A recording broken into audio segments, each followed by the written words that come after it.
In New York City, they have passed a law prohibiting something called manspreading. Now, this is crazy. This is if you take up too much space in a New York City subway seat. You take up 2 seats, you're manspreading, or you put your foot up on something. Now, why do you call it manspreading? Women can't take up 2 seats? Okay, all right, that's a small issue, you want to put it aside. The real issue here isn't that this is a violation. It's when you have something this vague, it is going to get abused.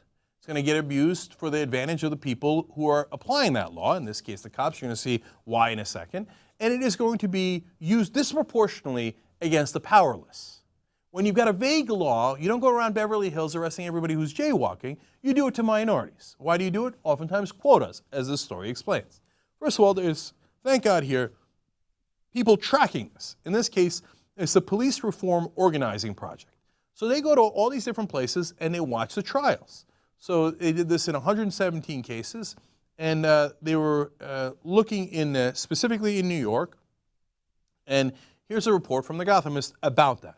94% of the 850 defendants observed by this group, PROP, were people of color, according to the report. 94%. You think that's an accident? Like they couldn't find any white people in New York?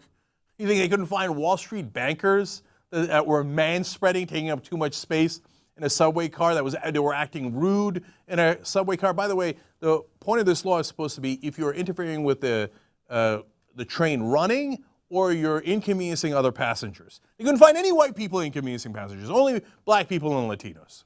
Okay, Gothamist, to be funny, put up a picture of a person we might recognize on the New York City subway. That's Matthew Broderick, appearing to be manspreading. Surprisingly, he didn't get arrested. Weird. So they go through all these different stories in this article about the people who got arrested for this kind of nonsense. And why? Well, this particular case explains it. One man claimed an officer apologized to him after ticketing him for walking between subway cars, saying, "I'm sorry, but it's the 26th of the month, and I have to make my quota." So when they got to make their quota, what do? They go on the subway, round up the minorities.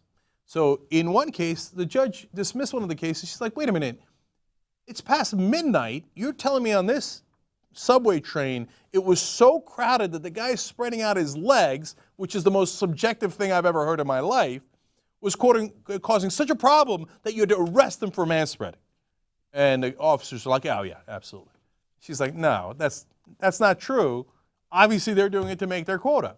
Who are you going to pick on? You're going to pick on the powerless. Okay. So now we go to the heart-wrenching stories of what happens when they pick on these people. So I'm going to give you 3 cases here, as they explain here from the Police Reform Organizing Project. A young African-American woman, a student at LaGuardia College, had 3 punitive interactions with the NYPD officers in a year's time. The first was a summons for swiping her school MetroCard on Memorial Day. That's an offense. Oh my God. Next was another summons, this time for having her foot on a subway seat. Now that's part of the phenomenon we've been talking about. In the third encounter, the officer charged her with being in a park after dusk. Not at nighttime, but after dusk. And cuffed and arrested her because she hadn't shown up in court for her 2 summonses.